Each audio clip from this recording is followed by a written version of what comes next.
Hey folks, Mark Levin here. Now, before we dive in today's episode, I want to talk about something truly valuable, protecting your financial future with gold. It's called diversification. Now, for that, I only trust Advantage Gold. They're the real deal with 5-star service and a sterling reputation. So give them a call today. Call Advantage Gold at 800-900-8000. Tell them Mark Levin sent you. Trust me, you'll thank yourself in the future. Now let's get to the show. Results may vary. Consult with your financial professional.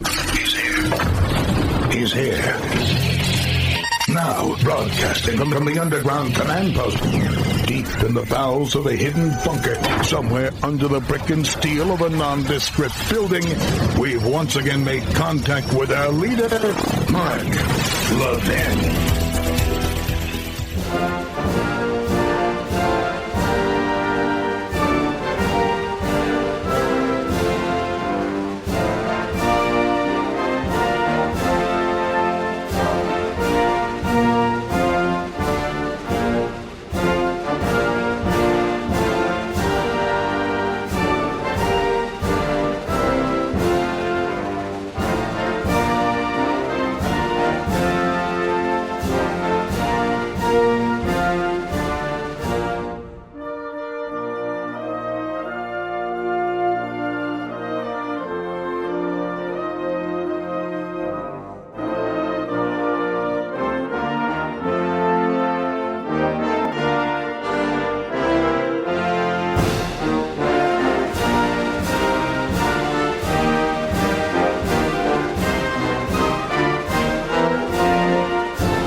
Mark Levin here. Our number, 877-381-3811, 877-381-3811. Since when do you need to pass a statute, America, to enforce statutes? Does that make any sense?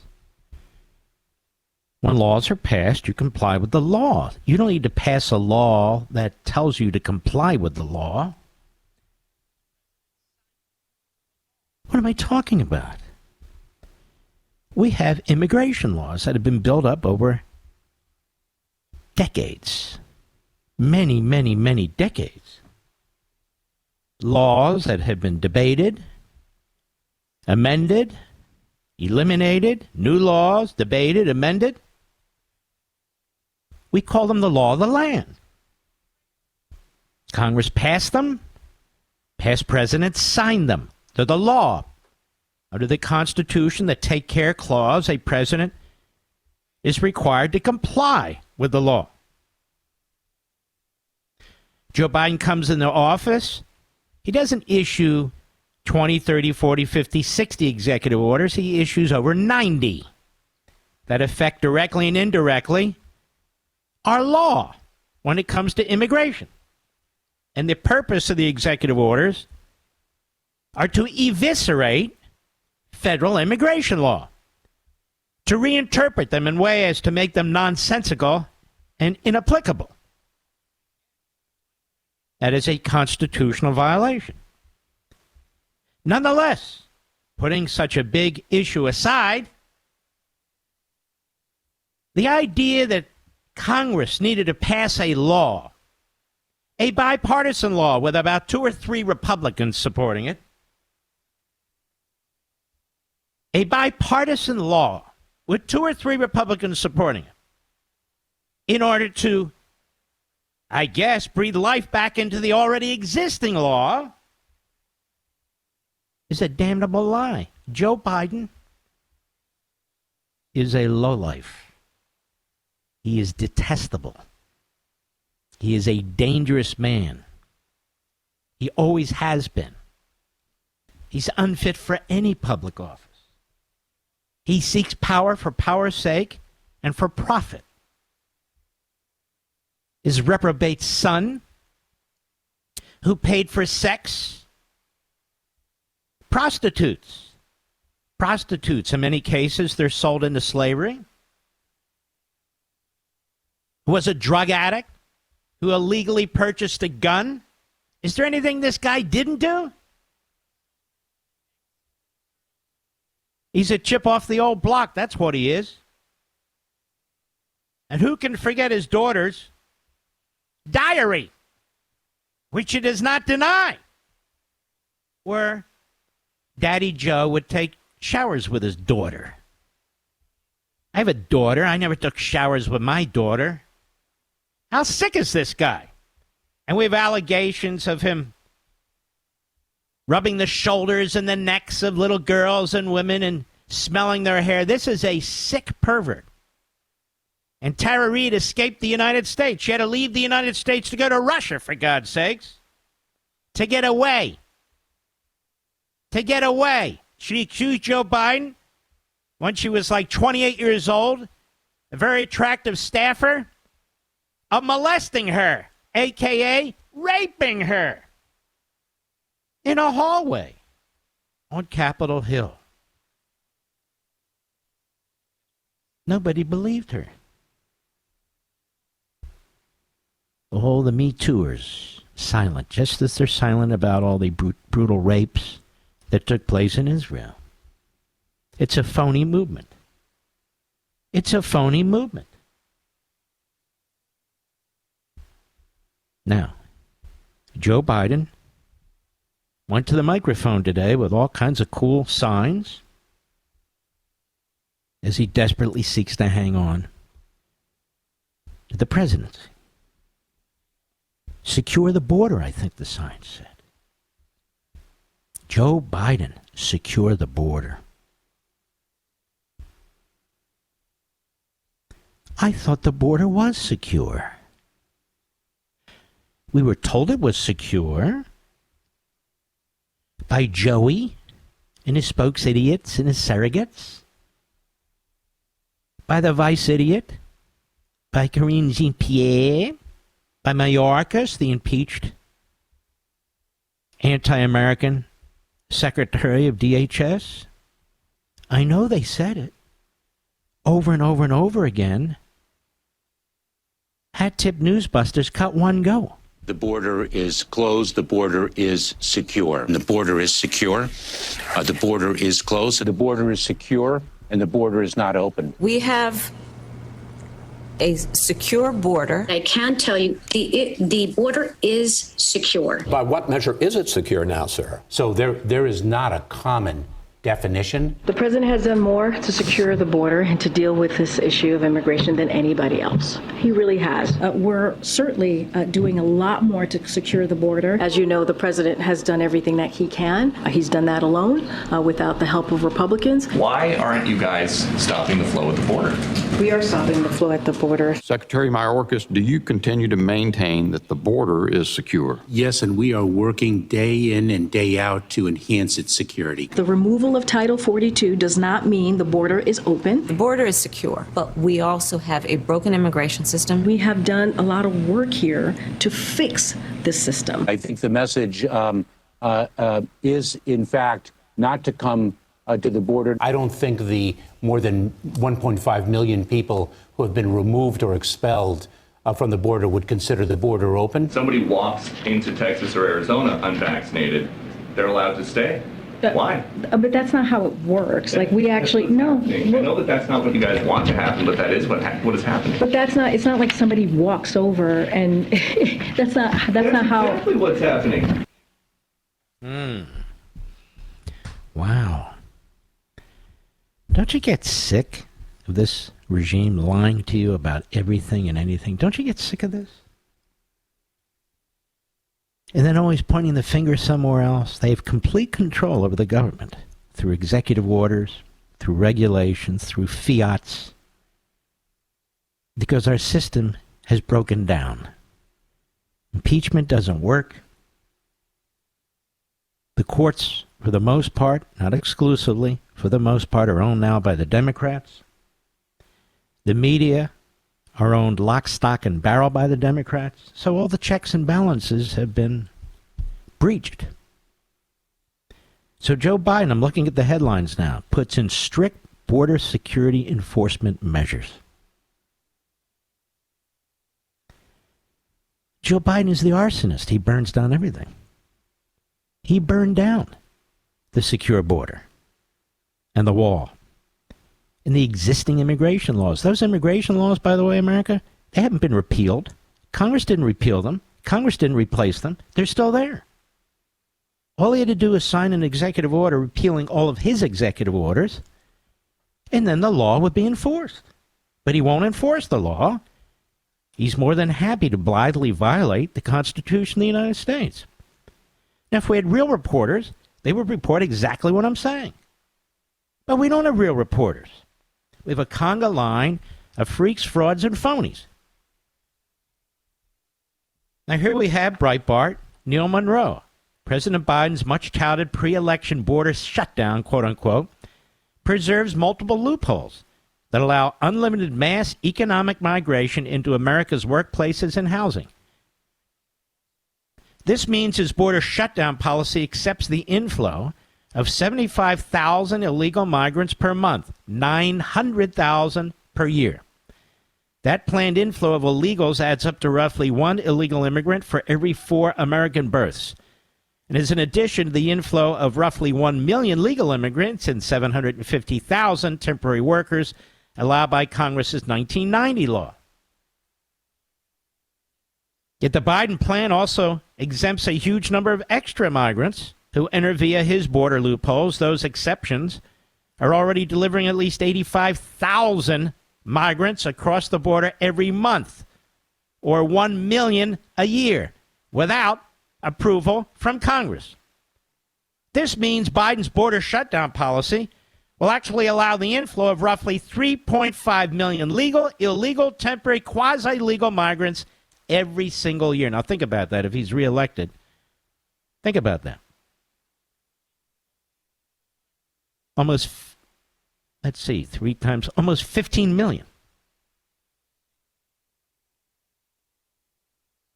This nation-changing, wealth-shifting economic policy is very unpopular, even though it is strongly supported by investors, CEOs, and the Wall Street Journal editorial page. Former President Donald Trump's campaign recognizes the pocketbook damage of migration. Biden's unpopular policy is, quote, flooding America's labor pool with millions of low-wage illegal migrants who are directly attacking the wages and opportunities of hardworking Americans, said a May statement from the Trump campaign. White House officials briefed favored reporters about the new policy. Politico reported on January 14, shortly before the Biden speech in the past. So they have all these loopholes built in. But the press doesn't care because it's made up of George Stephanopoulos, Democrat, Jake Tapper, Democrat, Andrea Mitchell, fraud. Over at the Right Scoop, they write, Joe Biden has issued new executive orders for the southern border that are designed to, quote-unquote, shut down the border, where the numbers exceed an average of 2,500 for 7 days. But here's more from the Blaze. Blaze is a wonderful news operation. The Biden administration issued a set of executive actions that would temporarily suspend entry for non-citizens if the southern border sees a certain number of illegal crossers in a 7-day period. If the average number of border encounters exceeds 2,500 in a 7-day period, entry to non-citizens would be suspended until 14 days after a 7-day average of 1,500 border encounters. According to Fox, in the 24 hours before the White House declaration, the border saw 5,200 encounters and has averaged 5,000 per day for a week. Can you imagine this, Mr. Producer? That's 150,000 or more every damn month. Every month. Per U.S. Customs and Border Protection data, the 30-day average from April 2024 was actually 5,900 encounters per day. Under Biden's new rules, if the border saw 2,499 daily encounters, right below the threshold, without any suspensions, that would total over 912,000 encounters in a year. That number, while significantly lower than any figure achieved by the Biden administration, will still be higher than any year under President Trump. So now, you see, we've dumbed down what a secure border means. A secure border means massive illegal immigration. We've dumbed down what a tolerable number is. 1 million a year. but it's worse. Fox News reporter and expert on the border, Bill Malusian, explains why these executive orders won't actually shut down the border. Here's what he tweeted. In no way can Biden's executive order be described as shutting down the border. It bans asylum to some illegal crossers, with some exceptions. It does not stop or slow up to the 1,500 migrants per day released into the U.S. via CBP, one app at ports of entry, and does not stop or slow up to 30,000 migrants per month flying directly into the U.S. They're flying illegal immigrants into the United States and being released into the country via Biden's mass parole program for Cubans, Haitians, Nicaraguans, and Venezuelans. It doesn't even apply to the affirmative steps Biden's taking to bring illegal immigrants here. And next, of course, peaceful Palestinians from Gaza to join the other peaceful Palestinians in our streets attacking Jews and other Americans. Unaccompanied children, minors, are exempt from the order. Got that? Which will lead to concerns about child trafficking, and migrants can still fear in an attempt to avoid deportation. Also, asylum has already been banned for most migrants who cross illegally since the end of Title 42 last year. That hasn't stopped them from coming. Highest numbers in recorded history. End of 2023. But there has been no explanation as to how the administration will be able to begin the mass removals of migrants coming from another hemisphere with governments that don't cooperate with the U.S. And we have no place to hold them in order to deport them. This is all a sham. It's a Potemkin immigration policy. The media will tout it with their headlines because they want Biden to win. Biden is a sleazeball. His family is scum. That's right, I said it, and I mean it. I'll be right back. Mark Levin.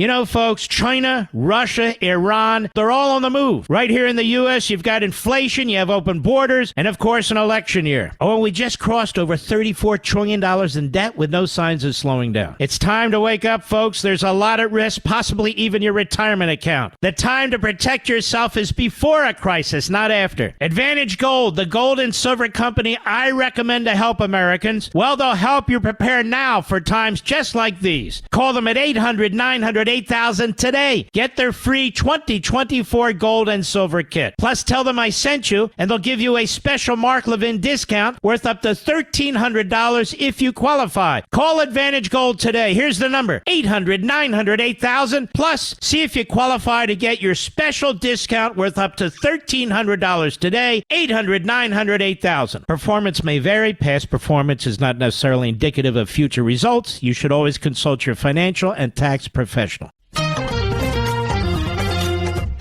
You know, I'm not going to play Biden's propaganda, which goes on, and he's moving past the GOP obstruction using executive authority on the border. Nobody has stopped this clown from enforcing existing law. It has nothing to do with the GOP. The GOP wants to secure the border. They had a bill in the Senate, H.R. 2. Schumer blocked it. We can go on and on. He says the ban will remain to a number that our system can manage. That's a lie. If you're not willing to spend money to secure the border, you're not serious, but they were willing to spend money to secure the border. Biden wanted money to administer the chaos on the border. And I want to tell the Republicans something. Will you get your damn act together? You need to accuse Biden of what's taking place. Massive sex slavery, massive child pornography, massive rape, massive other crimes, and the fentanyl. They're all on Biden. You need to repeat it. You need to have your 4 or 5 points and just keep saying it and explain it. I'll be back. You know, folks, we've got an awful lot swirling around this country, both internally and externally. We've got wars going on in all parts of the world. We've got riots effectively going on in our colleges and universities. We have inflation through the roof. It's an election year to boot. All these problems are often huge tailwinds for gold, which is why gold is at all-time highs, looking like it's going to go higher. And when it comes to gold, I only trust my friends at Advantage Gold. They help Americans just like you protect your retirement accounts and help safeguard your wealth through diversification. So call them right now. 800-900-8000. Get their free 2024 gold and silver kit plus a special Mark Levin discount worth up to $1,300 if you qualify. Call Advantage Gold right now, 800-900-8000. See if you qualify to get your special Mark Levin discount worth up to $1,300 today. Performance may vary. Past performance is not necessarily indicative of future results. You should always consult your financial and tax professional. Is that a copy of the Constitution you've got, or are you just happy to see Mark Levin? Call him now at 877-381-3811. I'm never going to take my eye off the ball, and that is the importance of this presidential election, America. Because this election is about our republic, our Constitution, our basic principles and values and traditions, all of which are under attack by Biden and his mobsters. Whether they wear black robes or white robes, Biden and his mobsters. And so now we all sit around and we wait until 4 days before the Republican convention to see if some acting state judge will put Donald Trump in prison. He's being lobbied. He's being lobbied by the low IQ miscreants and malcontents that take up the airtime on MSLSD and the Constipated News Network, as well as those who write for the bankrupting, or basically broke, Washington Compost and the Hitler, Stalin, Castro supporting New York Slimes. So, of course, they're all in on this. So, in addition to appealing through the state court process, which will not provide the American people with relief in time, which will not protect our republic in time. That was the plan, and they've succeeded so forth. There are basically two paths to the steps of the Supreme Court. There are others that are being debated in places like Reason Magazine and so forth, but there's basically two. And the one that I've developed with my buddy Arthur Ferguson is the most important of the two, but nonetheless. That is a common law writ. You seek a common law writ from the Supreme Court. You make the case in the brief. Perhaps, more and more I think about it, writ of habeas corpus, but it doesn't matter. And you give the court the opportunity to make a decision. They're going to make a decision one day or another.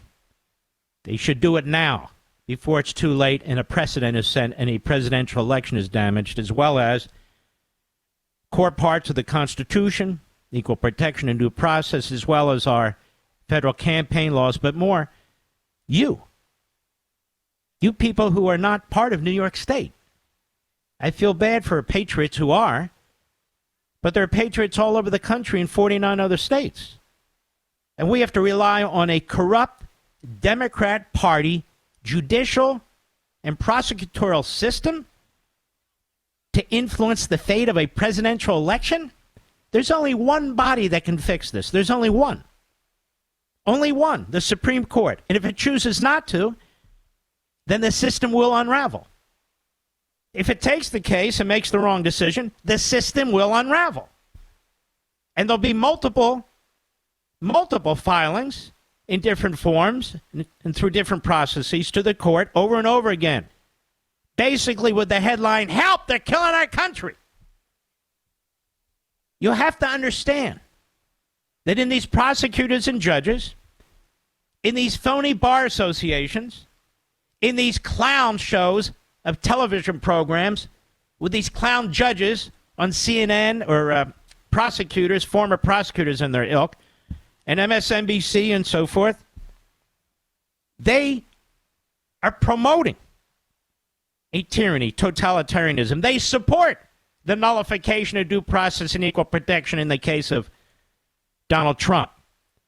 Nullification. The old Confederacy is the new Confederacy, just with different players. But Joe Biden's had his foot in both Confederacies. That's why he tells donors, "I'm running against a convicted felon." He's thrilled that our Constitution's been breached. He opposed Brown versus Board of Education by his actions. What were his actions? Rejecting the integration of our public school systems, little black kids and little white kids. He didn't just vote for it. He helped sponsor and draft the legislation, for God's sakes. His friends, he used to call them. At least we could work with Eastland and Stennis and Talmadge and Byrd. They were the racists. They were the segregationists. Backed by the Klan. And now Joe Biden's back. There's a reason why he's so obsessed and relentless on Benjamin Netanyahu. He doesn't do this to any other leader in the world. He does this rambling interview with Time magazine that isn't even a magazine anymore. It is barely a website. And he says Benjamin Netanyahu wants the war to go on because it helps his future election prospects. That's blasphemous. I've been to Israel with some members of my family. Benjamin Netanyahu doesn't want this war to go on. Israelis are dying. Israelis were slaughtered. Israel is surrounded. They're taking missiles every day. Scores and scores of missiles from Hezbollah funded through Iran by Biden. Biden and Biden's public statements and Blinken's diplomacy and Biden's funding of the enemy has prolonged this war. It also funded the war for the enemy. And I believe Biden and Blinken and their ilk have blood on their hands from those hostages. They made it abundantly clear to the leadership of Hamas, we're your special pleader, baby. We're here to save you. Because it is Biden who wants to be able to go in the election to say he brought peace in the Middle East, when he will bring surrender and slaughter. Just like it's Biden now who's going to campaign that I'm the one who secured the border. The Republicans wouldn't vote for our legislation. This is what happens when you have an extremely evil, diabolical, incredibly stupid buffoon in the Oval Office. He's good at plotting. He's good at conniving. He's good at character assassination. That's all he's good at. Nothing else. Zero. Now, the other path is a more recent path brought to my attention, original jurisdiction, where states can sue New York for violating the rights of the citizens of the other states. It is a free and fair election on an equal footing, where Joe Biden is campaigning unfettered, where Donald Trump has to wait for a decision by an acting state judge, where the Constitution, the federal Constitution, was nullified in pursuit of the putative Republican nominee, where the federal election laws, without specificity, but nonetheless, were seized by an acting state judge at the urging of a Soros prosecutor in order to give life to misdemeanor statutes that had already expired due to the statute of limitations. And I can go on and on. I don't need to bore you with this. I can't be specific because when I talk to certain people, I do so in confidence. But I've talked to a couple attorneys general and one governor so far. They're thinking about it. They're a little cool to it. I understand there's a risk. We might lose. But ladies and gentlemen, there's always a risk. We might lose the damn election as a result of the interference from two individuals out of New York. Now, I want you to know about the next level of appeals in New York. I want you to know what's going to happen and how it's going to happen, and I want you to know why it's going to happen. Giving more reason to file for a writ of common law, or multiple writs for that matter, and for the states not just to think about it, but to begin to embrace it. Eric Shawn on Fox News today. He reveals the uphill battle Trump's going to have with the Democratic New York appeals courts. Hat tip right scoop. They do a great job. Dana Perino and Eric Shawn, cut 23, go. And former President Trump is vowing to appeal his New York felony conviction, but will have to face an appellate court comprised of almost entirely Democratic appointees. Eric Shawn is live outside the state's appeals court in New York City with this update. Hi, Eric. Good morning, Dana. Former President Trump's appeal will be heard in the courthouse behind me. This is the New York State Appellate Court, First Division. But you know, before the justices took the bench here, many of them happen to have given campaign contributions to Democratic candidates. And one of the justices donated to Hillary Clinton. There are 21 justices on this appellate court, and all of them but one was appointed by a Democratic New York governor. Federal and state campaign records show at least 14 of the 21 justices gave campaign contributions to Democrats in the past, and in some cases, even when they were serving as a judge in a lower court. The newest appellate court judge here is Justice Marcia Michael.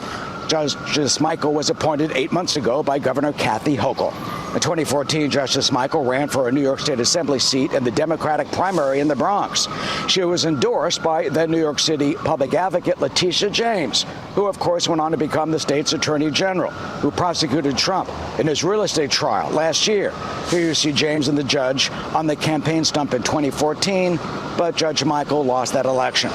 And 2 months ago, it was Judge Michael who ruled against Trump when his lawyers tried to stop Judge Juan Merchan's trial from starting just days before opening statements.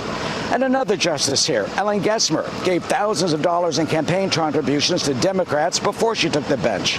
Federal Election Commission records show that the justice gave $2,000 to Senator Chuck Schumer's campaign in 1998, $1,725 to Hillary Clinton's 2000 New York Senate race, $250 to Howard Dean's presidential campaign in 2003, and $1,700 to Democratic campaign committees. Last year, former President Trump, though, did get some wins here at this court. The appellate court ruled during a civil fraud trial with Judge Arthur Engoron. The court cut the amount of his bond that Engoron set, lifted his gag order, and allowed Trump and his sons to continue to do business in New York. We looked but could not find any records of any contributions that the justices may have given to Republican candidates, the Republican Party, or the Conservative Party. We have also asked the court for comment about all this, but so far, no one has gotten back to us. No, they gagged themselves, you see. And what the court did, where he talks about the gag order and they reduced the bond and so forth, that's penny ante stuff. That's penny ante stuff. It amounts to nothing. When they limited the gag order, the trial was almost over. The fact that there was a trial, that's the problem. There was no fraud, just as in this case, there's no crime. Now, there's not a single lawyer I've talked to, I've listened to, I've read, that has any idea apart from the essentials of my idea on how to deal with this and get out of this quagmire. You just heard that Fox report that these judges are bought and paid for. They contributed their way into office. There's 21 of them? Jesus. 20 of them are Democrats. I don't know why. I don't know why there isn't a rallying to get the case to the Supreme Court, win, lose, or draw. One attorney general told me, but if we lose, that will enshrine this decision. No, it won't. They'll spin it that way, but who cares how they spin it? Look what's on the line here. The truth is, if the court doesn't take it this time, at some point the court will take it, because the system is imploding. There will be a 2028 presidential election.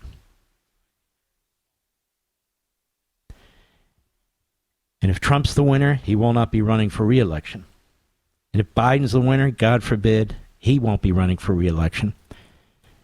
So you'll have local DAs, corrupt little bastards with their little bastard Soros prosecutors, whether they be in California or New York, whether they be in Chicago or some other city, plotting and scheming, timing their assault on the Republican candidate with phony laws, violations of federal due process and equal protection.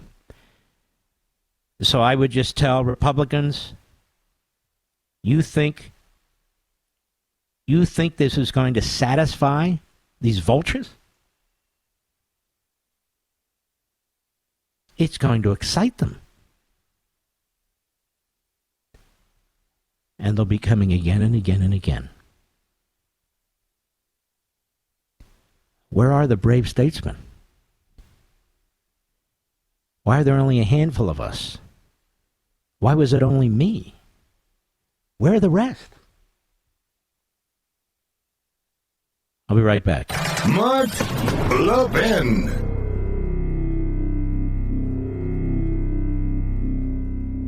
All over the world, our enemies are on the move. And in our own country, same thing. Things are tough between rising prices, election issues, a $34 trillion debt. But folks, there is good news. If you're smart, you can use these problems to your advantage. By making the right choices right now, you can keep your retirement money safe and even make more money in this climate. That's where Advantage Gold comes in. They're experts in helping Americans protect their savings with gold and silver. It's called diversification. Call Advantage Gold today, 800-900-8000. They'll send you a free 2024 gold and silver kit that tells you how to keep your money safe when things are bad. Tell them I sent you, and you may qualify for a special Mark Levin discount worth up to $1,300. Call Advantage Gold at 800-900-8000, 800-900-8000. See if you qualify for that special discount worth up to $1,300. That's 800-900-8000. Performance may vary. Past performance is not necessarily indicative of future results. You should always consult your financial and tax professionals. I'm trying to get to everything tonight. I don't think I can, but it's very important. Here's a headline from CNN. Story written by Muhammad al-Swahili and Karine Kader. Israeli forces launched new ground and air assault on central Gaza, killing at least 15 Palestinians. I want to address this directly. These two bastards and this bastard network. This network that has been a mouthpiece for Hamas, the terrorists, Iran, and Biden. With blood in their mouths and blood on their hands and blood coming out of their eyes. I'll be right back. This segment of the podcast is exclusively sponsored by Pure Talk. Pure Talk offers great coverage and can save your family money on your wireless bill every single month. Go to puretalk.com to find the plan that's right for you. Thank you again for listening, and thank you so much for this sponsorship, Pure Talk. He's here. Now, broadcasting from the underground command post, deep in the bowels of a hidden bunker, somewhere under the brick and steel of a nondescript building, we've once again made contact with our leader, Mark Levin. Hello, America. Mark Levin here. Our number, 877-381-3811. 877-381-3811. CNN, Muhammad al-Swahili and Karine Kader. Israeli forces launched new ground and air assault on central Gaza, killing at least 15 Palestinians. Now let's stop there. How many Uyghurs have the Communist Chinese killed today, Mr. Producer? We don't have any idea. How many women were sold into sex slavery on our southern border today, Mr. Producer? We don't know. How many children were sold into sex or labor slavery on our southern border today? We don't have any idea. Is CNN on the southern border? Nowhere near it. How many Americans were killed in our streets today? Today. We don't know. How many people died in Haiti today, which is a complete chaotic hellhole with these gangs murdering and raping randomly. We don't have the foggiest idea. Why? Why?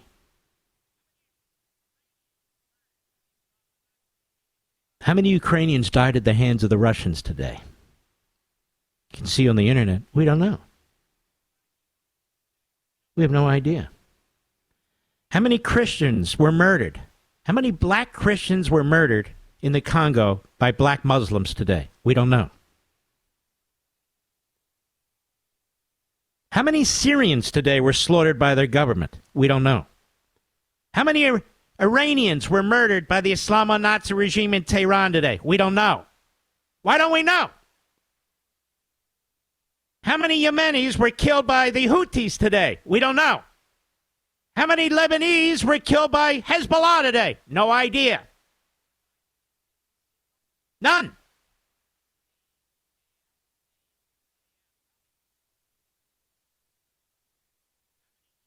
But they focus on the little state of Israel. That's a war it didn't start. And they know damn well more Palestinians are going to die because the Israelis have to win. This is a drumbeat. This is propaganda. This is anti-Semitism. This is Jew hatred. And it is constant. And Joe Biden has given the signal, and his media are doing it day in and day out, day in and day out. Tell me, how many imams today have been preaching anti-Semitism? No idea. How many Jews were attacked today? Several, actually. I have articles on this. Why isn't it a headline on CNN? We know why. What exactly is the Biden administration, the Attorney General, the head of the Civil Rights Division, the Department of Education, the head of the Office of Civil Rights, the Department of Homeland Security and their immigration policies and student visas? What exactly is this administration doing to prevent people from attacking Jews, people from threatening America, from coming into our country or once in the country, to stop them? We don't know. Why won't the media report on it? We don't know.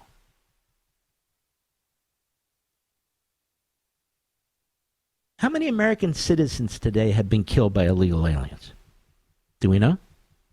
How many American citizens have been killed by illegal aliens over the course of the Biden administration? Do we keep statistics? How many women have been raped by illegal aliens? I'm sure the Me Too movement's all over that one. We have not the foggiest idea.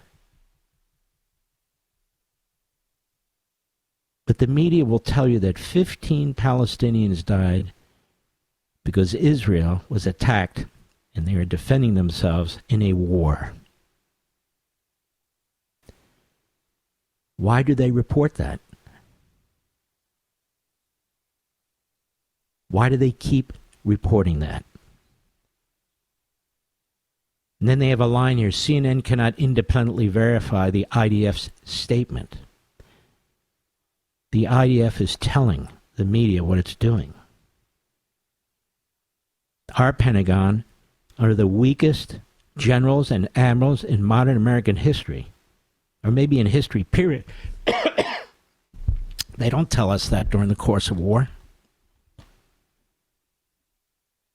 A CNN producer in the area, they report, said that at least 6 bodies had been brought to the hospital along with more than 30 injured. Among those were a father and his 12-year-old son. A woman in her 20s was also killed. What do you think about that, America? News of the latest assault, they write, comes as the former Israeli Prime Minister Naftali Bennett told CNN the war with Hamas had lost momentum and that Israel should pressure Hamas by pushing on with its controversial operation in Gaza's southernmost city of Rafah. It's not controversial in Israel. Why is it controversial? How come CNN isn't at Israel's northern border watching and counting how many missiles Hezbollah is shooting into the state of Israel. Do they know how many missiles Hezbollah has shot into the towns on the northern border in Israel? No. Do they know that almost 1 million Israelis have had to be moved out of their towns and so forth, out of northern Israel? And where do they live? No, we don't have any video. We don't have anything. Why is that?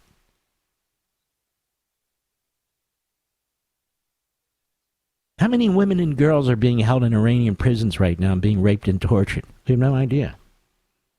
How many gay people were murdered today in Iran? We don't know.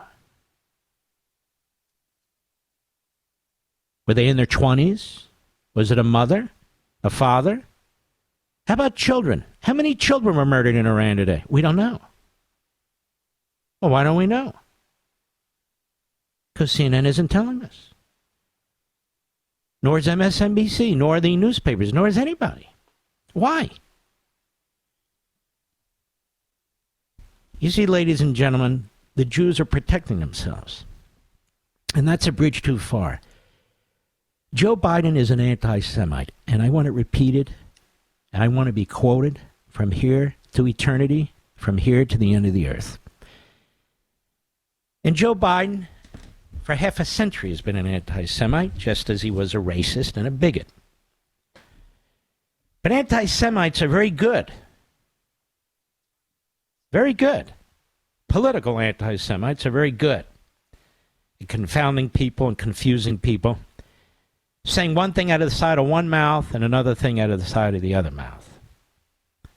I'm not against the Israelis defending themselves. It's Netanyahu, that bastard. He wants war so he can get reelected. An announcement on Shabbat when Israel's asleep, timed specifically so Israel can't respond last Friday. I embrace and endorse the Israeli proposal. It wasn't the Israeli proposal. It's the Hamas proposal. But it doesn't matter. The media run with it. They ran with it all weekend. If only Netanyahu and the right-wing extremists, a.k.a. Orthodox Jews, among others, in his cabinet would just accept peace, then Joe Biden could get reelected, he feels. Whatever happened to the stories about arms being cut off from Israel? We don't know. Are the media not reporting on it? Not anymore. I see.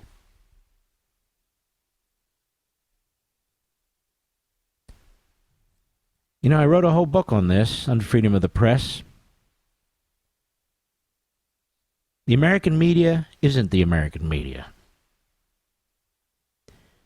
It is Marxist, Islamist in ideology. And it is a one-party media, period.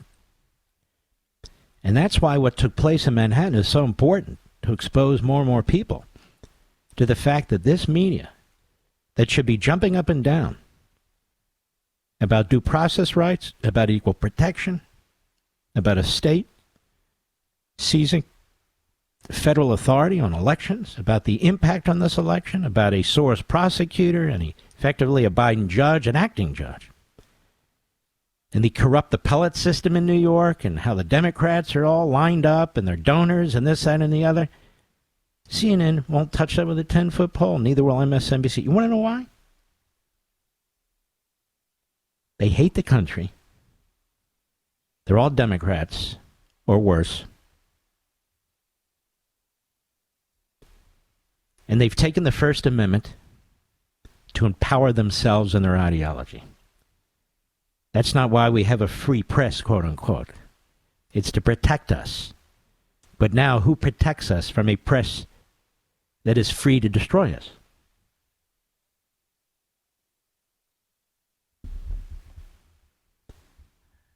It's just shocking.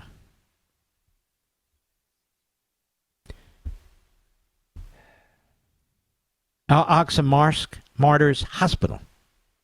Can you ever hear of a local hospital by the name of Al-Aqsa Martyrs? It's a terrorist organization. They were overwhelmed with admissions, they write. At least 6 bodies have been brought to the hospital, along with 30 injured. All those killed, a father, a 12-year-old son, when an artillery shell hit an apartment building. Did not the Israelis spend 6 weeks urging people to leave the area? Did not they spend 6 weeks helping them leave the area? Helping to transport them? Helping to medicate them? Helping to feed them? What did Hamas do during that 6 weeks period? Kill their own people. Which raises the question, CNN, how many people were killed today by Hamas? How many Palestinians? In fact, how many Palestinians have been murdered since Hamas took over? Since the Palestinians voted Hamas into office? How many Nazis were killed by the United States? Did we have a daily tally? Do we have a daily tally? Did our media go to Nazi hospitals like the Third Reich Hospital and then report on 12-year-olds and fathers and mothers and so forth? I don't recall that. Do you, Mr. Producer?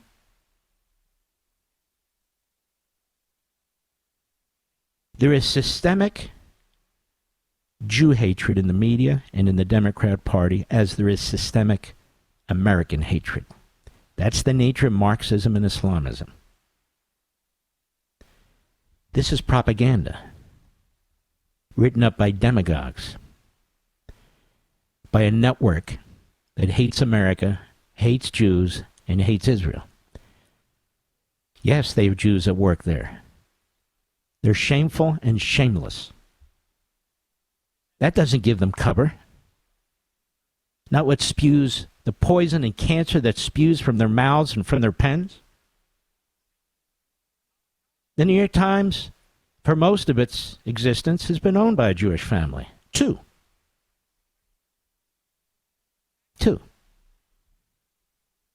Does that excuse them lying in bed with Joseph Stalin and the millions of people that he murdered?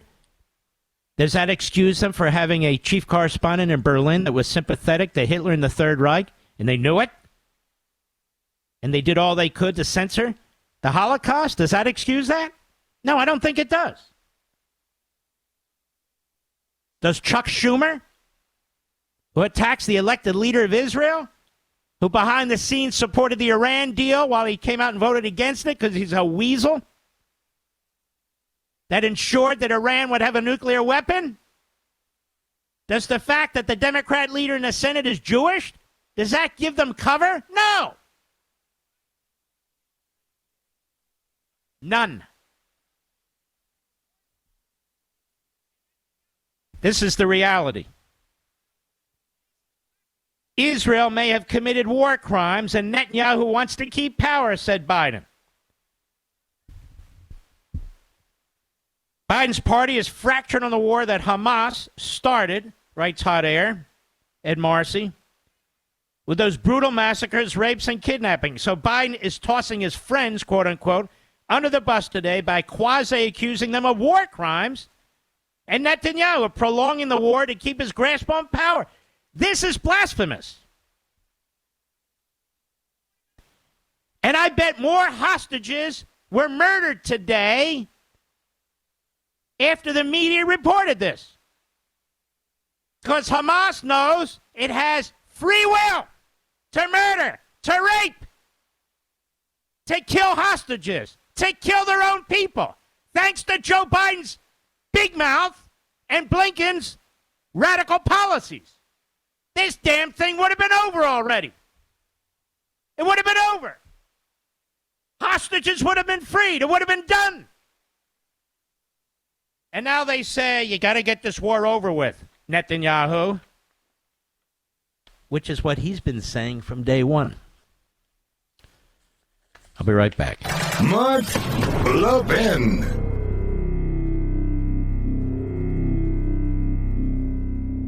Did you know one of the largest U.S. flags in the state of Georgia stands proudly in Pure Talk's parking lot? To honor that flag, Pure Talk is supporting America's Warrior Partnership in their mission to prevent veteran suicide. For our servicemen and women, the transition to civilian life can be very difficult, especially now. Access to housing, employment, and even their earned VA benefits can be very difficult. That's where America Warriors Partnership steps in by providing real support where and when our vets need it most. And you can help this noble cause when you switch to Pure Talk's 5G service and support this great charity. Through Flag Day, they'll match every dollar donated up to $50,000. Choose a wireless company that shares your values and puts you on America's most dependable 5G network for just $20 a month. Go to puretalk.com/Levin. That's puretalk.com/LEVIN to make the switch. That's puretalk.com/Levin for superior cell phone service. That's half the price of Verizon, AT&T, or T-Mobile, and to help Pure Talk with vets in need. Of course, Biden will do anything for power, including back Hamas and Iran, with our money. Including have a border open, killing our own people, and then pretend to secure it. Like Mussolini with the sign of a signature, which he won't, and it isn't. Destroying our economy to transfer trillions of dollars to radical left-wing groups and their favorite radical left-wing corporations. I mean, Biden will do anything. Put his opponent in prison.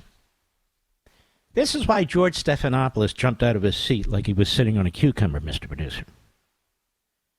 Don't you bring up Biden in this case. Don't you bring up Biden in this case. Biden's fundraising off of it. The Democrat Party knows what it's supposed to do. And, of course, George Stephanopoulos is part of the Democrat Party establishment. Of course. Now, we have information, a positive. It's only a positive because of Republicans. It's only a positive because of Republicans. What is it? Today, the House of Representatives voted to severely sanction the International Criminal Court for its criminal activities focused on Israel. Now, this is what I mean about Joe Biden, the half-century anti-Semite. He condemned what the ICC did, while behind the scenes, our State Department and diplomats didn't do anything to try and stop it. Now, the House Republicans, and they got 42 House Democrats to vote with them, very small number, but nonetheless, that's real bipartisan, not 3 Republican senators in the Senate supporting this idiotic bipartisan immigration bill. Joe Biden says he's going to veto it. Chuck Schumer right now is blocking it. You might recall he's Jewish. Is blocking it. So the Democrats want to kill it. Now, Donald Trump warned the ICC that he would impose the most severe sanctions imaginable. I mean, Trump is good, Biden is evil. What else do we need to know?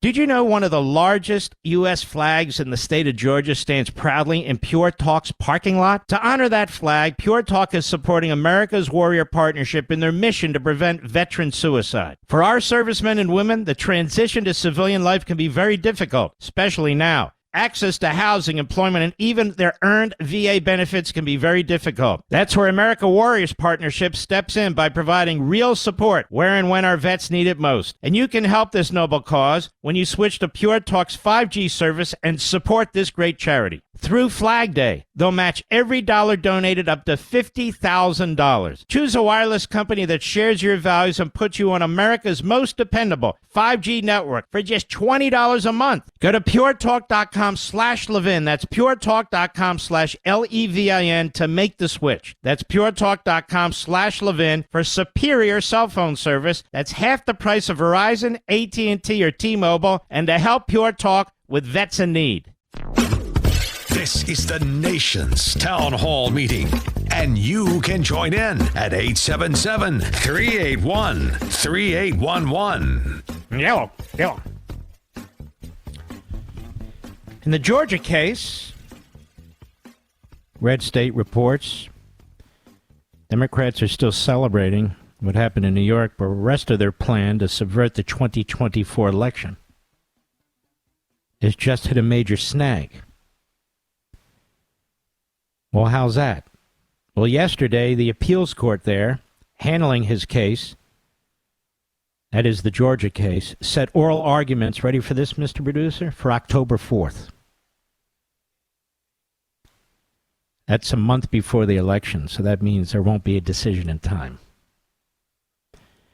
You know why? Because that court decided that they're going to follow the process. Now, in the New York court, they have a process, too. It's a very lumbering process. But the timing of that case was intended to drag it into that lumbering process to do the maximum amount of damage. The appeal centers on whether Fulton County DA Fannie Willis should be disqualified following a series of ethics complaints. That includes the revelation that she paid taxpayer money to Nathan Wade, and you know the issues, and that goes on. Now, the Florida case, you have a real federal judge. You've got a slew of serious motions that involve, in some cases, complex constitutional issues, all raised as a result of how the Department of Justice, the Biden regime, and the hitman, Jack Smith, have conducted themselves. An NBC legal analyst on air has encouraged the viewers to file ethics complaints against the judge. Maybe somebody ought to file one against him and see if what he did is ethical. The chief judge in that particular district already said, and he ruled, that he's not going to bend to some orchestrated campaign against the judge in that case. That's Florida. We'll see what the immunity decision is by the Supreme Court, given all the horrendous abuse of the judiciary that's taken place, and the American people have now, and rightly so, an extremely low opinion of the courts because of what the Democrats have done, what their prosecutors have done, what the Biden regime has done, the vile attacks on individual justices in the New York Slimes and other Stalin supporting, Hitler censoring, and Castro installing media outlets. And by the way, I meant to give a hat tip to Speaker Johnson, Senator Cotton, who's been working both sides of Congress, Chip Roy, and my congressman from Florida, Brian Mast, who's fantastic, really fantastic. All of whom had major roles in that ICC vote in the House of Representatives. We're going to keep an eye on Chuck Schumer and the other pallbearers who support him, the other anti-Israel, pro-Hamas Democrats in the United States Senate. We're going to keep an eye on every damn one of them. Donald Trump, in a video message today, responding to Biden's pathetic executive order. All show. Cut 6, go. Millions of people have poured into our country, and now, after nearly 4 years of his failed, weak leadership, pathetic leadership, crooked Joe Biden is pretending to finally do something about the border. But in fact, it's all about show because he knows we have a debate coming up in 3 weeks. The truth is that Joe Biden's executive order won't stop the invasion. It's weak and it's pathetic. It will actually make the invasion worse. Millions of people a year will continue to pour across our border and be released into our country. And we recently learned Biden is secretly granting mass amnesty to hundreds of thousands of these illegal aliens, along with welfare, government benefits, work permits, and jobs. He's not doing that, however, for our veterans. He's not doing that for our homeless. He's giving illegal aliens far more than our veterans get, far more than our homeless get. Many of the left are even pushing for illegal aliens to vote in our elections, which is what this is all about. That's why they're allowing up to 20 million people since he took office. Unbelievable. You know, it used to be that what Joe Biden is doing was called treason. His defiance of the Constitution and federal law, what he's doing to the body politic, to the citizenry in this country. And now if you stand up against it, you're a racist. You understand that, right? You cannot allow the enemy in this country to define who you are and react in a way that you think will mollify them. These people will not be mollified. And I have no interest in mollifying them. I have interest in defeating them. There's a hearing in the House today. Merrick Garland was at the hearing. The Democrats are running interference for him. The Democrats, when you have a Democrat Attorney General, a Democrat President, and a Justice Department filled with Democrat hacks and miscreants, justice is so perfect, it's so wonderful. But when the Republicans are in, it's Jim Crow, you know. Here's Merrick Garland at a hearing today. Representative Tom McClintock challenges him. Cut 7, go. My greatest fear is that we could face a coordinated terrorist attack from elements among the millions who've entered this country illegally over the last 3 years. Is this fear justified? I am worried about the possibility of a terrorist attack in the country after October 7th. The threat level for us has gone up. Okay, stop. Your words mean crap. You can't play defense against terrorists. You worried about, let's just listen to this. He's just said, I'm worried about a terrorist attack on our country after October 7th. Israel's fighting the people who launched the terrorist attack. Israel's fighting for themselves and the rest of the world to try and eliminate Hamas. And his boss is a special pleader for the leadership in Hamas and Qatar, the terrorist regime that protects them, while he is slandering, character assassinating the commander-in-chief of Israel, the prime minister of Israel. He says he's worried about October 7th. Well, Israel suffered from October 7th, and they're worried about next October 7th and the October 7th after that. They were actually hit. And he says he's worried about October 7th. Does he seem worried? Has he conveyed that to the impeached Secretary of DHS? Has he conveyed that to Biden? What kind of clown show is this damn thing? They're committing suicide against our desire. Anyway, go ahead. We worry about this question. We try to track anyone who might be trying to hurt the country. You try and track anyone who's trying to hurt the country. Why don't you keep them the hell out of the country? We can't track them all. You're too busy tracking us and people from January 6th. We can't track them all. You jerk, you fool, you buffoon, you and your clown regime. You're going to get more people killed in this country. How about that, CNN? Why don't you do a story on that, you dumb flax?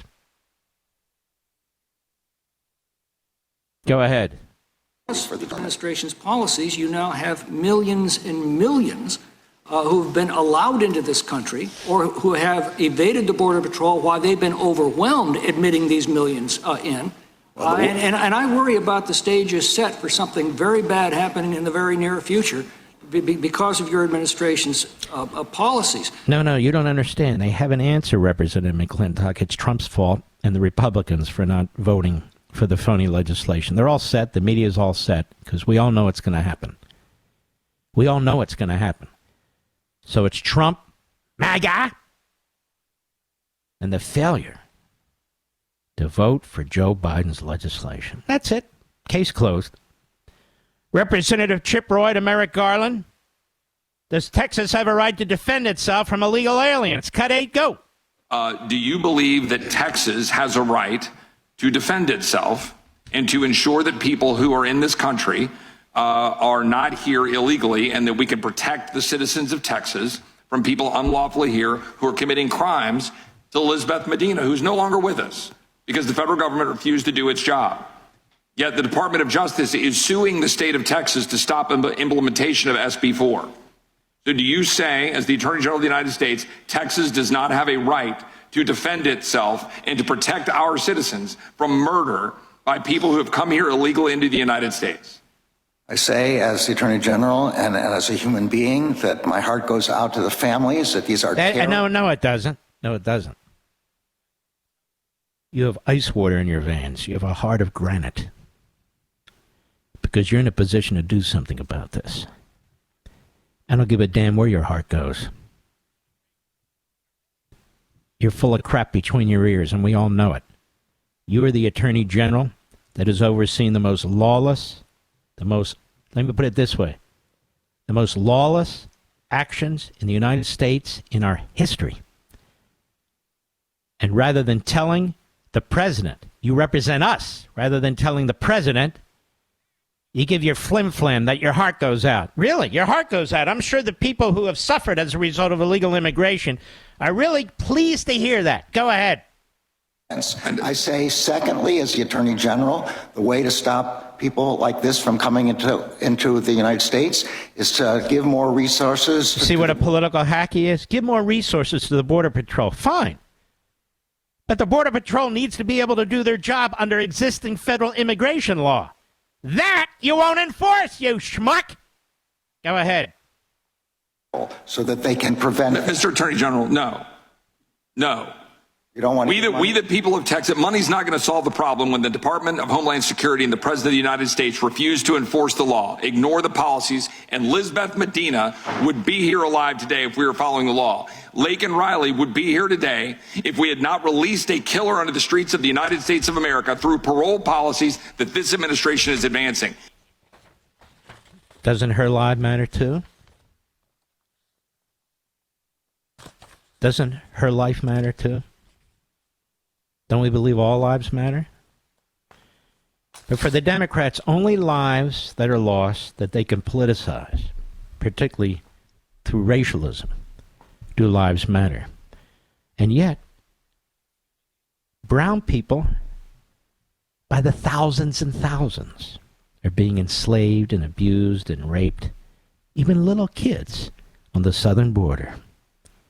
But that did not force them to actually do something about it, and neither does this fan dance that Joe Biden or fan shuffle actually is doing. It's grotesque. The whole damn bunch of them are grotesque. The sooner we can fumigate them and win this election and move them out, the better. And if we are unable to do it, God help us. God forbid. The lives that are going to be lost, the businesses shut down, the people suffering who can't afford groceries and utilities today. God forbid what's going to happen to the American citizen. God forbid what's going to happen to Israel and their government. This guy Biden is a real fascist. A real fascist. I'll be right back. Mark Levin.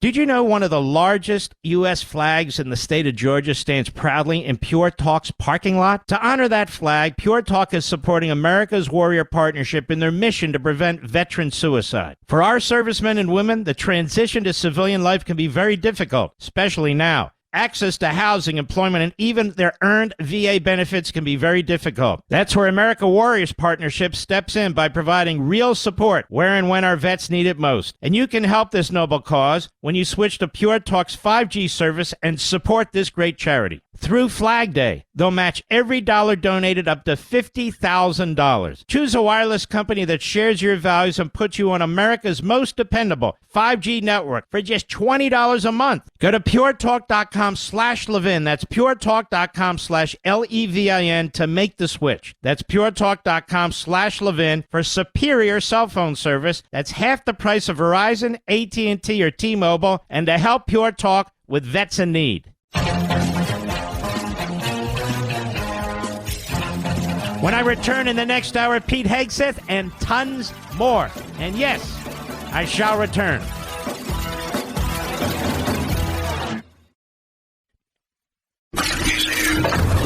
He's here. Now, broadcasting from the underground command post, deep in the bowels of a hidden bunker, somewhere under the brick and steel of a nondescript building, we've once again made contact with our leader, Mark Levin. Hello, America. Mark Levin here. Our number, 877-381-3811. 877-381-3811. You know, on Sunday, our brothers and sisters at WMAL, the local hosts, and I,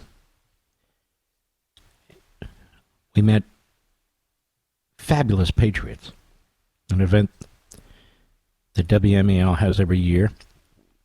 They have a fantastic general manager and program director by the name of Bill Hess. Has a wonderful wife, Ann. But Bill really is the quintessential professional. He really is. I've known him a long, long time. Enormous integrity. He chooses fantastic hosts. He stands behind his hosts. And we would all do anything for him. But we were at a place called the Birchmere, which is where we go. And it's a wonderful, forum. But I just want to thank all the people who came out. Some drove all the way from North Carolina, and so were just fantastic. Just fantastic. Fantastic event. And the other hosts. This was great. We had my wife and mother-in-law, and we had some friends there. It's just great. Now, what I do object to is they have all kinds of interesting food, the kind of food I eat or used to eat, but I'm up there. I can't participate. I can't get my hamburger or hot dog or French fries. That's the one thing. No, I'm just kidding, obviously. I want to finish up with this clown Merrick Garland, who is a complete fraud and phony. At the hearing today, you see, ladies and gentlemen, Special Counsel Robert Hur has certified that Joe Biden is an imbecile and therefore is not qualified, in his view, to stand trial. But apparently he's qualified to run for president. Now, we know that's not true. And Joe Biden and his puppets, his goose steppers, his surrogates, Median Out, and others. Now, Donald Trump's a convicted felon. No, really he's not. What took place there was a grotesque Stalinist act. But nonetheless, I think we should start calling Joe Biden a certified imbecile, certified by the Department of Justice, and a willful felon. Wow, Mark, a willful felon. When you read that report, there's multiple, unequivocal pieces of evidence that Joe Biden, for $8 million, an $8 million book advance. Imagine $8 million. I never get $8 million for a book, Mr. Producer, and I sell a hell of a lot more books than he does. No. Yeah, I need to renegotiate or run for vice president or something. I don't know. And have an IQ of negative 74. But anyway, he did that. He got a book advance because he provided top secret information about Afghanistan that he received when he was vice president. So if you read that report, we have two conclusions. He's a certified imbecile and a willful felon. And if they want to debate that, we'll debate it. Well, he wasn't convicted. Well, neither was Trump. A show trial is not a serious trial. All right. So they're doing everything they can to prevent the audio of that interview with Robert Hur and Biden from coming public. Now, understand something. There are separation of powers issue when you have serious constitutional issues. To protect the constitutional authorities of the executive branch vis-a-vis Congress. But one of them is not the political embarrassment doctrine. You see, if the executive branch is going to assert that it will not provide the audio, it has to have a constitutional basis for doing so. Congress doesn't need a constitutional basis for conducting an investigation. I mean, we argue that there has to be a legislative purpose. That's a very broad definition. Maybe the legislative purpose is they want to know if we have an imbecile for a president, and they want to take action based on the impeachment clause. It's broad enough. Now, there are certain cases where, no, like Donald Trump's tax returns has a legislative purpose. No, it doesn't.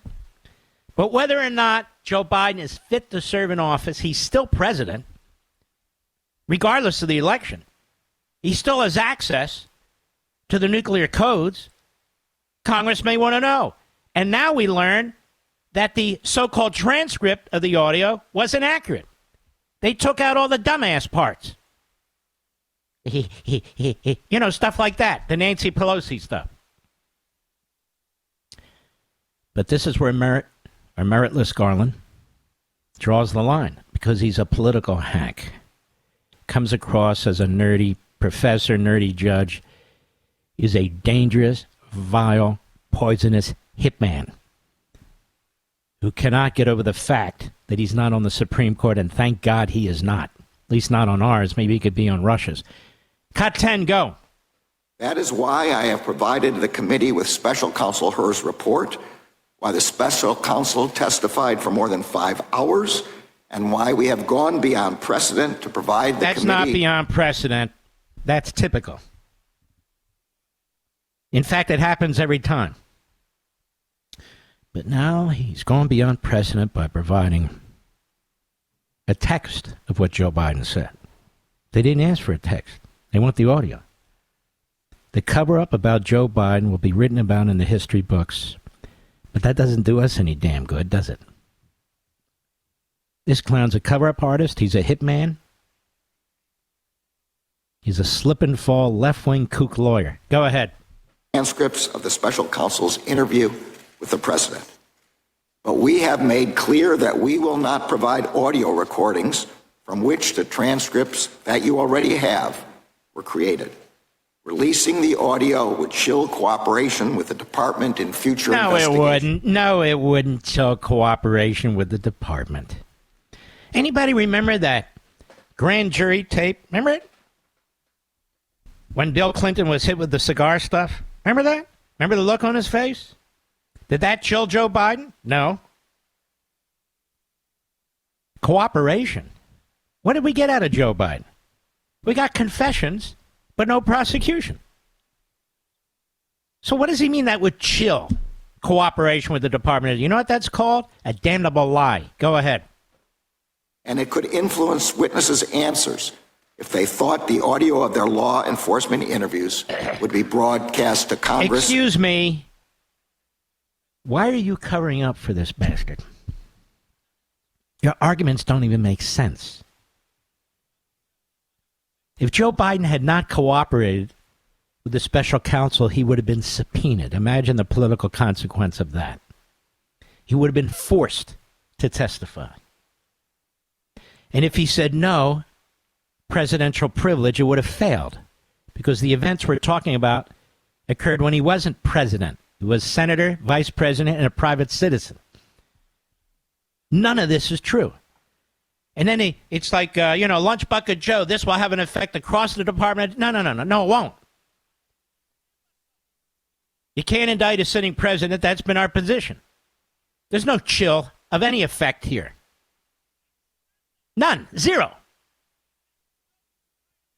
Why would there be a difference between releasing an audio and releasing a transcript if that's chilling? Seriously.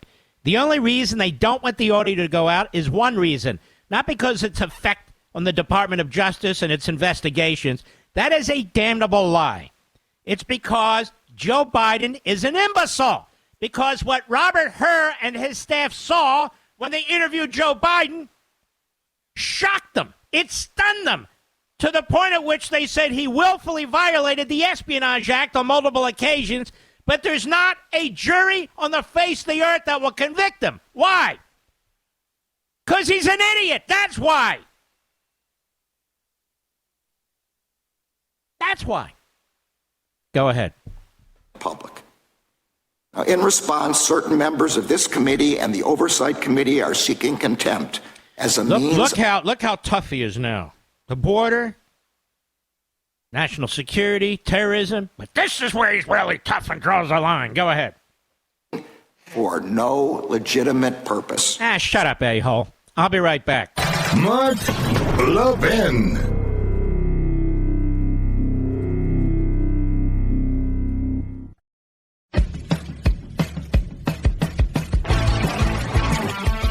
It's a pleasure to have one of my favorite people, and I mean that, Pete Hegseth, with us. You know Pete, but maybe you don't know Pete. There are things I learned about Pete in this book that I definitely didn't know. The book is The War on Warriors, Behind the Betrayal of the Men Who Keep Us Free. It's available right now everywhere. It came out today. It's fresh off the presses. You can get it on Amazon.com, any major bookstore, even some minor bookstores. It is a fantastic book. There's only a little bit in here about Pete, but he goes through the entire array of efforts to eviscerate the United States military. Pete Hegseth, how are you, my friend? Hey, I'm doing great, Mark. Thank you so much for having me. Pete, first tell us about your own experience, which I don't think the public knows, that you've kind of kept under your hat because you didn't really want to get into it. But in this book, you bear everything. Tell us what happened recently in 2020. Sure. Well, Mark, I served 3 tours for my country: Iraq, Afghanistan, Guantanamo Bay. I joined, right before 9/11. I joined to fight extremists. And then in 2020, I was in the D.C. National Guard, and I was part of the riots that happened in 2020, holding a riot shield outside the White House. I'd been a member of the unit for a while. January 6th happens, and then the whole National Guard is mobilized to Washington, D.C. I'm a part of that. I have orders to go defend Joe Biden's inauguration. Before you go on, orders. When did those orders go out? Do you remember? Those orders would have gone out after January 6th, so they would have gone out, in between January 6th and January 20th, Okay. so somewhere in those 2-week period. Yep. Okay. So the orders are cut for everybody to be there. I've got a little bit of a special circumstance because I host a television show in New York on the weekend, so I'm only just that 5-day period in the middle, but I'm definitely going. And it was understood everybody's going. And a day before, and remember this, Mark, I'd served under George Bush, under Barack Obama, even went to Afghanistan under Obama, under Donald Trump, and soon to be then Joe Biden. I get a call from my commander a day before I was supposed to go, and he said, "Major, you can stand down. We don't need you." And I said, "What do you mean you don't need me? This is a mandatory mission. Everybody, all hands on deck." He said, "Things have changed. You're not needed."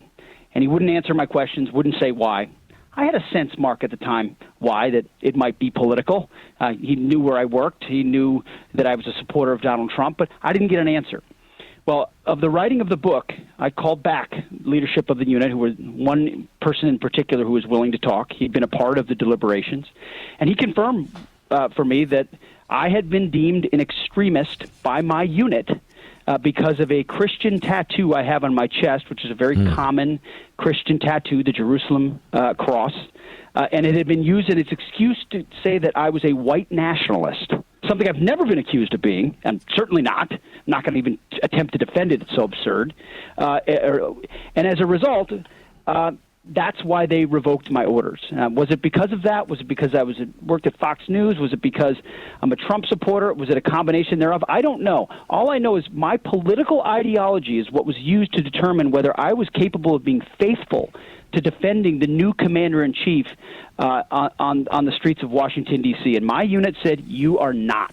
And they revoked my orders. That type of thing is happening to, there's a new phrase out there, Mark, in the military called Patriot extremism, which some radicals inside the Pentagon have used to filter out people based on political ideology. I was an early casualty of that, but it's happened more and more to other guys and other gals inside the military, and it's scary. So terrible. I mean, really so terrible. The Army thinks the enemy is Pete. Is that what you're talking about in this chapter? Yes. I mean, it's staggering. I went on to then, I actually sent my resignation in, Mark, fittingly, on Inauguration Day is when I mailed it into the unit just to say, I think I know what this is about. And then I was soon thereafter out of the unit. But that was before. I mean, remember, that was right before Biden took office. But Lloyd Austin and Mark Milley had already done the genuflecting post-George Floyd, making the determination, saying publicly there's extremism rampant amongst our midst. Remember, that they made that declaration of white rage, Milley, and we need to do extremism stand down. They had no evidence of that, Mark. And when the evidence came out, it showed, and we lay this all out in the book, War on Warriors, that the military is far less extreme and far less racist than the general population. They found 0.007% of service members versus 7% of the country, because the military has long been a forcing function to get rid of racial strife, and it's always been the case. So they made it up to kowtow to politicians who were demanding, Black Lives Matter statements from everybody, and our leadership did it, and that's a failure at every level, and a genuflecting to radicals, and then it got worse under Biden, obviously.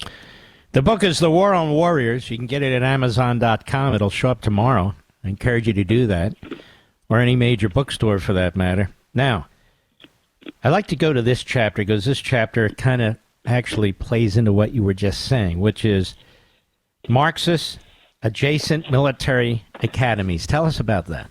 Yes. Well, if you want to solidify, see, right now what you have are generals at the top who are willing to be political. They put their stars down and they become beholden to left-wing ideologues. You wrote the book, The Democrat Party Hates America. You've exposed Marxism at the highest levels. Well, they're pushing it into the military. And generals who comply with that, they get promoted. And then they're willing to push the gender-neutral stuff, the lowering of standards, the CRT, the DEI, the climate garbage, the extremism. That's one part of it. But the middle ranks of guys and gals serving, they don't buy this garbage. They don't want to be a part of. They didn't sign up to go to Harvard, some lunatic land. They signed up to a meritocracy that's lethal, that builds a team to fight and win wars. They want to be warriors. Well, if you're going to consolidate this ethos of a far left-wing thinking, you've got to start indoctrinating the young officers. And so what our military academies, meaning West Point, Annapolis, Colorado Springs for the Air Force, decades ago they got rid of military instructors because of a shortage of it. It was cheaper to bring in civilians. Well, what happens, do you think, when civilian professors started coming into West Point and Annapolis? They brought the same ideologies that were existing on college campuses across the country. And again, generals and admirals didn't stop it or reverse what was happening. So now you have DEI and CRT and anti-American philosophies taught in history courses at West Point. And I've got document after document and example after example of guys who just graduated there, of people who are still serving there, where cadets are treated differently based on whether or not they'll, say they affirm critical race theory, or promotions change based on race and gender. So they pump it into the minds of these cadets who become the future leaders of the military, and you start to squeeze out the common sense service members in the middle who aren't buying this. So our military academies look a lot more like Berkeley than they used to, and that's a scary thing. The book, folks, I encourage you to order right now. The War on Warriors, Behind the Betrayal of the Men Who Keep Us Free. It's very, very important. And nobody knows this subject better than Pete Hegseth. It's a very, very important subject. And you've explained, look, we don't have any alternative to our military. There's not like states can defend us or somebody else, the private sector can defend us. So when they attack the United States military with the same Marxist ideology that they've attacked the rest of the culture, and I would argue they waited on the military because they thought it would be the toughest, but now it's there, that they're completely undermining our security. When we come back, Pete, I'd like you to expand on that. And during the break, go ahead and order it, The War on Warriors, Amazon.com. I'll be right back.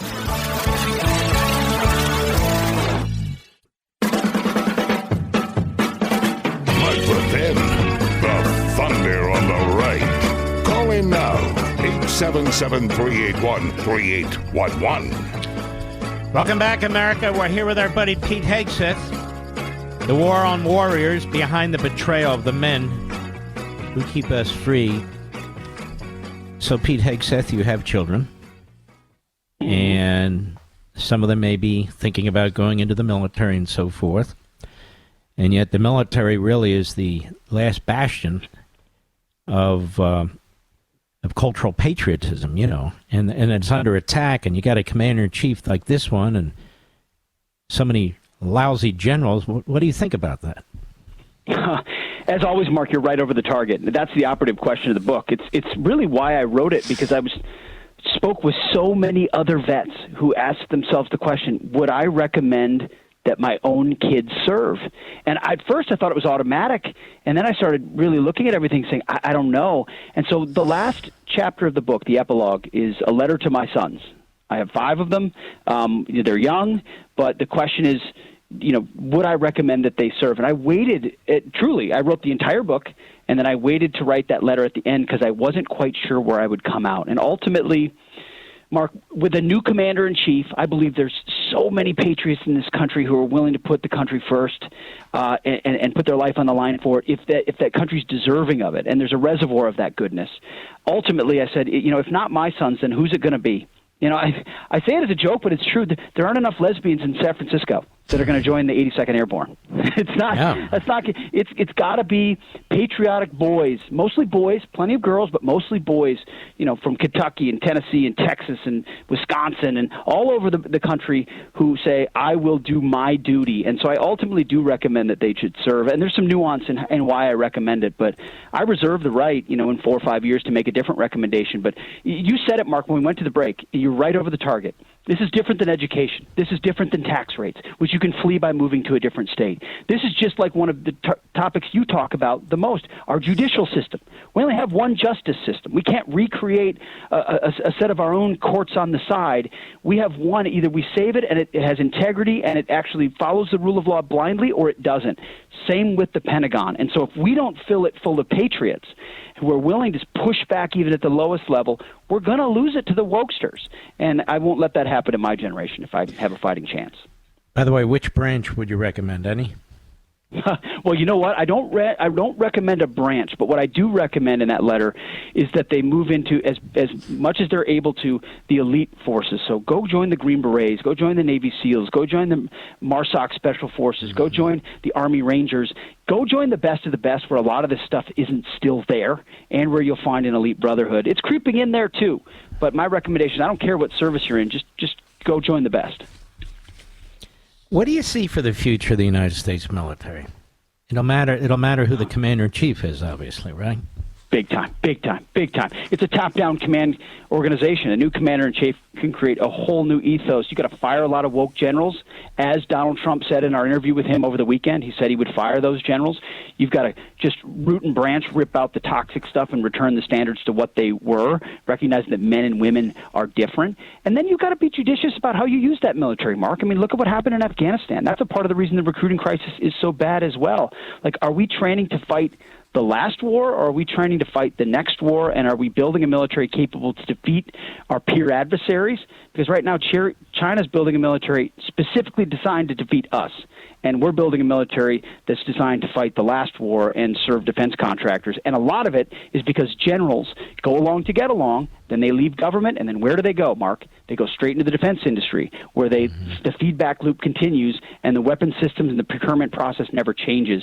So we have a chance to fight and win our future wars, but we need an overhaul, and it starts with the new commander-in-chief. And obviously you need merit when it comes to the military, or people are going to die. And yet we have this DEI poison that is now flooding the United States military, is it not? Mark, it's everywhere. It's everywhere, from the top ranks to the lower ranks. And by the way, folks, this is all in his book. He covers everything. Go ahead. Every aspect. We're just skimming the surface of this. And I interviewed dozens and dozens and dozens of actively serving service members who spoke on the condition of anonymity because they can't speak, but they shared what's happening in units right now. This is not vets speculating about what's happening. This is what's happening right now. And they're saying it breeds skepticism and animosity. Did this person get promoted because of their race or their gender, or because of a meritocracy? Are they good? Did this person get passed over because of that or not? When the general says, oh, why aren't there more women in this unit? Is that a suggestion or is that a command? And it creates an environment where formal and informal quota systems are set up. It's every and then commanders walk on eggshells about enforcing standards for fear of being seen as racist or not gender sensitive enough. And then you have 1 or 2 trans people in your unit, which we heard all the time. That overturns the entire apple cart.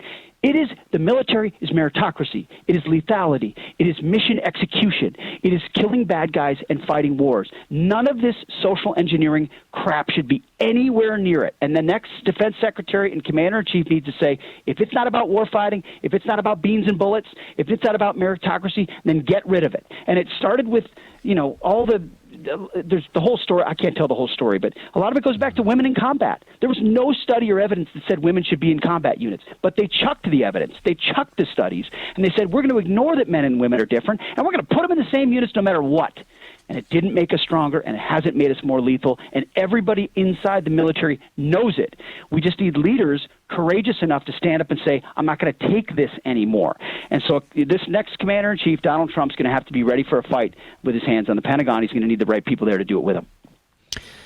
Wasn't that long ago, Pete Hegseth, and you write about this in the book, all of this, where it was really frightening to be in the military because the military were checking people's backgrounds, their social posts, so forth and so on, looking for white supremacists and extremists, weren't they? And did they find any? It's still happening. Still happening right now. And they did it under the guise of what happened with George Floyd. They did it under the guise of after January 6th, and they made it look like white nationalists and extremists were everywhere. And when the studies actually happened and after all the dust settled, No, Mark. They didn't find any. They found a handful. In a military of 2.1 million people, they found like 100, statistically insignificant, who would have otherwise been found anyway, because you can't be a racist or a white nationalist in the military. That's already illegal. So the generals kowtowed to the political straw man, the boogeyman of the political class, to get along, to go along, to get promoted, so their political masters would condone them, and they openly espoused lies about the military they knew. I mean, Mark Milley knew there wasn't systemic racism in the ranks. Mark Milley had been leading for 30 years. If the military was systemically racist, why didn't Colonel Mark Milley speak up? Why didn't one-star General Mark Milley speak up? He served at Fort Hood and Fort Bragg. Oh, how dare he serve at those Confederate flag bases? Why didn't he speak up then? These are not men of courage. They're men. They're cowards with stars on their shoulders, willing to go along at the end of the day when they should be throwing their fist on the table and fighting for the warfighter. That's why I get so fired up about this, because they let it go inch by inch and increment by increment, and pretty soon you've got this crap in our ranks, and it's junior leaders are left trying to clean it up, and they can't.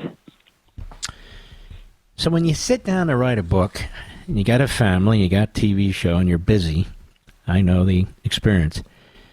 Tell people what you go through. It's not so easy, is it? No, it's not, especially when the book is writing itself in real time, Mark. I mean, this book, like the education. Let me explain what that means. Let me explain that. Let me explain what it means. When you finish a book, it takes anywhere from 3 to 6 months, typically 4 months, maybe 5, for it to get published and pushed out.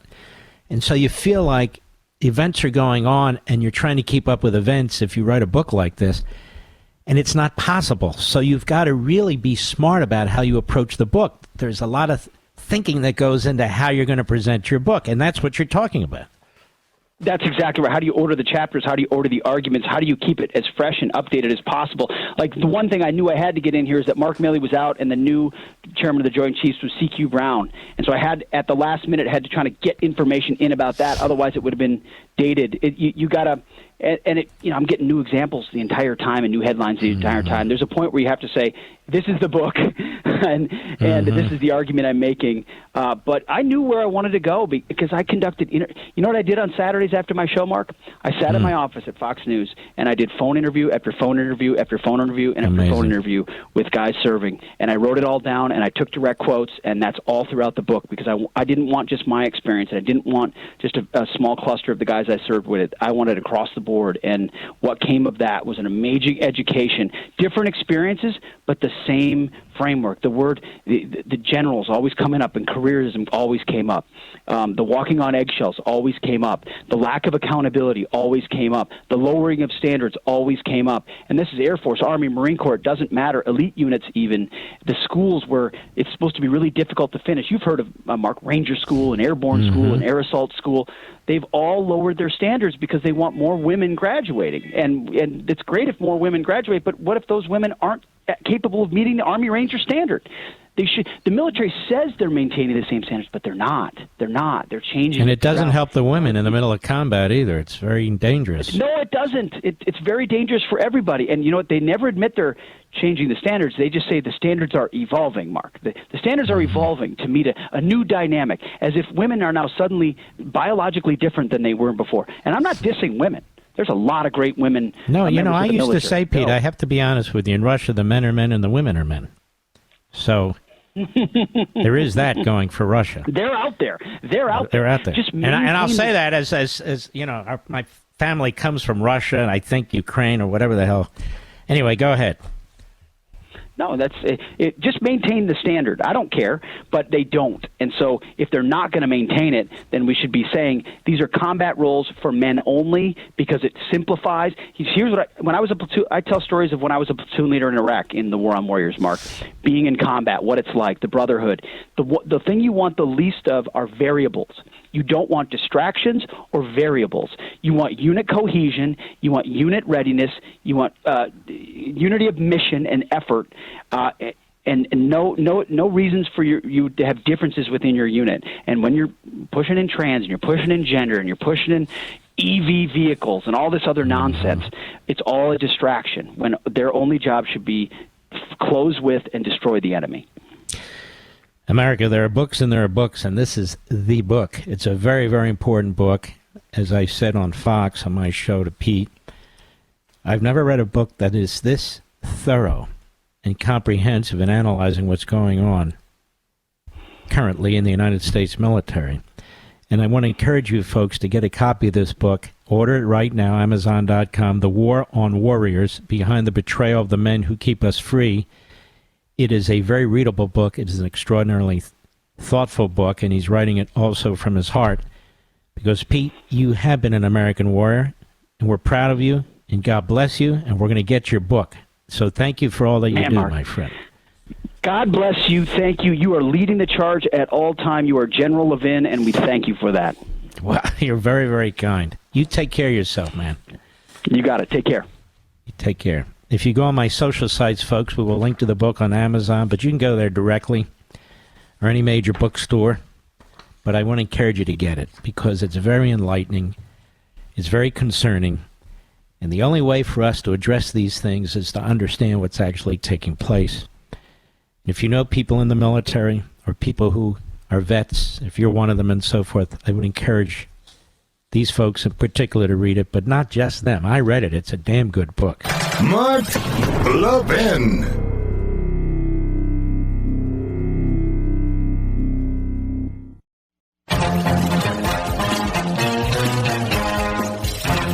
Bob Costas so desperately wishes to be noticed.